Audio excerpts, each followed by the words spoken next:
This came out in September of 1997. It was an article published in the Journal of the American Medical Association. Young doctors lack stethoscope skills, which is, the primary instrument of a doctor. Many new doctors steeped in high-tech medicine can't properly use a stethoscope. What they learned was they could just identify 20%. They could just identify 20% of heart problems that were presented to them. They could not identify 80%. How can you go to school for 14 years and not use a stethoscope? It's like an apprentice carpenter apprenticing for 7 years. How can you not learn how to use a hammer, right? Well, the reason why doctors don't spend any time learning how to use a stethoscope is because if they were to use a stethoscope to diagnose cardiovascular problems, and by the way, ladies and gentlemen, you can identify all cardiovascular problems with a stethoscope. It takes you an extra 10 minutes to listen to every square millimeter of the heart and the valves and the arteries and things, but you can do it. Gain the skills to do it, but then you make an extra $30 for a long office visit. But if they send you in, for an angiogram or a CAT scan or an MRI or an ultrasound, guess what? They make $421 every time they send somebody in for those procedures. What's better, $421 or $30? Okay. You're beginning to get a picture develop here. Now this happens 3,000 times a year in America.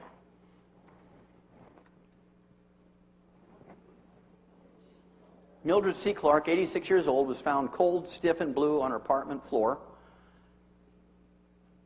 And the apartment manager got scared because he thought she was dead, so he called the paramedics, and they examined her. Yeah, she's dead.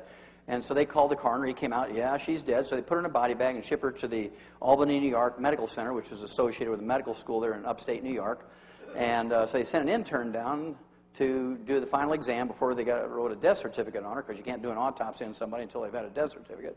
So he examines her, and he probably just closed his eye. Probably never seen a dead body by himself, right? So everybody else says she's dead, so he writes this death certificate. They take her down to the morgue, and they strip her naked, take a pressure hose, blow all her makeup and gunk off her body, put her wet, naked body into the body bag, and they put her in a freezer for 90 minutes until the medical examiner and the pathologist get there to do the autopsy. 90 minutes after being in the freezer, they wheel her out and zip open the body bag, and Mildred C. Clark, 86 years old, sits up.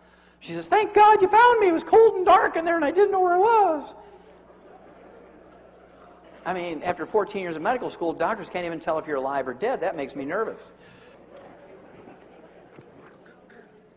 And then according to Ralph Nader in January of 1993, big study, according to Ralph Nader, doctors kill each year in America 300,000 patients in hospitals alone each year as a result of medical negligence. 300,000 are killed each year in hospitals alone as a result of medical negligence. Each year in America, 1.3 million Americans are injured in hospitals as a result of medical negligence. Each year in America, 2 million are infected in hospitals alone as a result of medical negligence. And despite heroic round-the-clock nursing care and intravenous antibiotics, 90,000 to 100,000 of these 2 million each year die. In hospitals each year, 2.2 million people get what's called adverse drug reactions to the drugs that they are introduced to in the hospital. And despite heroic measures, 140,000 to 200,000 die every year. You add these up, ladies and gentlemen, that's 3.5 million to 4 million casualties killed, injured, and infected each year in hospitals by doctors each year. 3.5 million to 4 million killed, injured, and infected each year in hospitals by doctors. It's estimated to be double that outside of hospitals. Now, we're not talking about 3 people a year here. We're talking about a huge number of people. So, why do we go to doctors for health and longevity information? In 1999, doctors were believed to be the 8th top killer of Americans. Medical mistakes are the 8th top killer of Americans, behind cardiovascular disease, cancer, diabetes, Alzheimer's disease, gastrointestinal problems, liver problems, kidney problems, and doctors.